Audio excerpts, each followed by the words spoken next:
اغرب مسابقة حصلت في بلدنا، الناس اتجننت حرفيا والبلد ولعت. سنة 2002 مصر كانت مولعة بكاس عالم كوريا واليابان، بس احنا في بلدنا كنا عايشين في بطولة تانية خالص، في عالم تاني خالص. مش هتصدقوا اللي حصل. مسابقة اللبان اللي قلبت البلد كلها، من اصغر عيل فيها لحد العمدة بذات نفسه. انتوا متخيلين البلد كلها كانت بتجري ورا كيس لبان على امل انه يغير حياتهم للافضل ويكسبوا جوائز. على فكرة انتوا كمان هتكسبوا، بس لو اشتركتم بالقناة عندي وعملتوا لايك للفيديو هتكسبوا تشوفوا قصص كتيرة حلوة وفيديوهات احلى. في الوقت ده كنت في اجازة اخر السنة وهدخل اولى اعدادي لسه. كنت ماشي في الشارع في طريقي لبيت جدي، شفت عربية نقل كبيرة ومحملة حاجات شكلها غريب زي ما يكون عزال عريس وعروسة. بس لما قربت شفت عجل كتير جوه العربية، اجهزة كهربائية، انتيكات، لبس وعفش بيت كامل. تابعتها وانا مستغرب،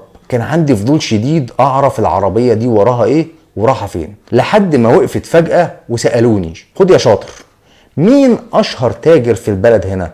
قلت لهم 3 اسامي، من ضمنهم كان اسم جدي، بس الحظ النحس ما اختاروش اسم جدي واختاروا تاجر تاني عنده سوبر ماركت كبير ومشهور برضه.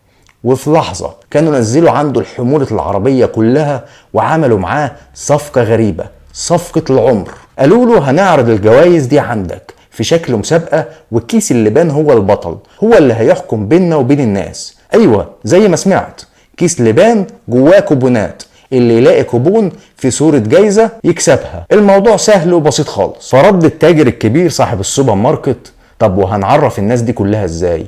ردوا عليه بسيطة، عن طريق ميكروفونات الجوامع. هندفع قرشين للمنادي ويلف على الجوامع كلها ويقول في مسابقة وجوائز موجودة في محلك، والمسابقة هتبتدي الليلة بعد صلاة المغرب. رحت بعد المغرب اشوف ايه اللي هيحصل قدام المحل. انا مش ببالغ، انا اللي شفته كان منظر مرعب. البلد كلها اتقلبت حرفيا، الناس كانت مرمومة قدام السوبر ماركت كأنهم في مظاهرة، زحمة وخناقات وضرب على مين اللي يعرف يشتري اللبان الاول، وزغاريت ماليه المكان. كانت ليله كبيره قوي سعادتك، لدرجه ان العمده كان باعت المزمار البلدي. ومن اول ليله فازت ناس بثلاجات وبوتاجازات، وكل فايز كان بيطلع شايل حاجه يقوم مزغرط ويرقص ويهلل، سواء راجل او ست. تقولش كسب حج ولا عمره.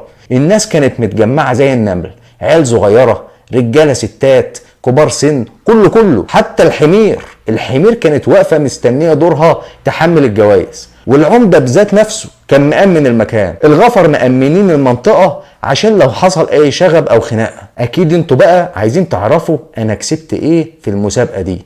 انا اشتريت لبان كتير على مدار كذا يوم، تمنهم اكتر من الجايزتين اللي انا كسبتهم. امي كان حلمها نكسب بوتاجاز او تلاجة، وانا حلمي كنت اكسب العجله. وفي الاخر لا كسبنا ده ولا كسبنا ده. كسبنا فازة جبس لونها بني، وشمسية مطر لونها اخضر غامق، وخالي الأعزب كسب تيشيرت حريمي لونه بامبي. الغريب بقى اني كنت فرحان جدا مع ان خسران فلوس كتير مش كسبان، وبرضه كل الناس كانت فرحانة. تفتكروا بقى لو كانوا راحوا محل جدي كنت هكسب العجلة وامي هتكسب اللي نفسها فيه؟ المفاجأة اللي عرفتها فهمتني ليه انا ما كسبتش اللي انا عايزه، وليه في ناس كتير خسرت. عايزكم تركزوا معايا في الحتة دي. مرة وانا رايح اشتري البان الصبح بدري وما كانش فيه زباين، سمعت صاحبة السوبر ماركت بتتكلم مع حد شغال عندها، بيقول لها يا حاجة انا اشتريت كتير وما كسبتش، هو في ايه؟ انتوا بتضحكوا علينا ولا ايه؟ ده احنا شغالين معاكم يعني. قالت له انت خدت مننهي شوال؟ قال لها الشوال ده، وقام مشاور عليه. قالت له لا يا غشيم، الشوال ده ما فيهوش مكسب، التاني هو اللي فيه المكسب، وبنبيع منه بالليل بس لما الناس تتلم. وقتها فهمت ان المكسب الحقيقي كان للتاجر مش لينا احنا. انا عايز اقول لكم ان الموضوع ده كان قالب البلد لدرجة ان العمدة بذات نفسه راح اشترى البان. مش عارف ده كان نفسه يكسب ايه، دوار للعمدة ولا فرس يركبها؟ ابقوا شاركوني في التعليقات بقصص مسابقات وجوائز عشتوها في حياتكم.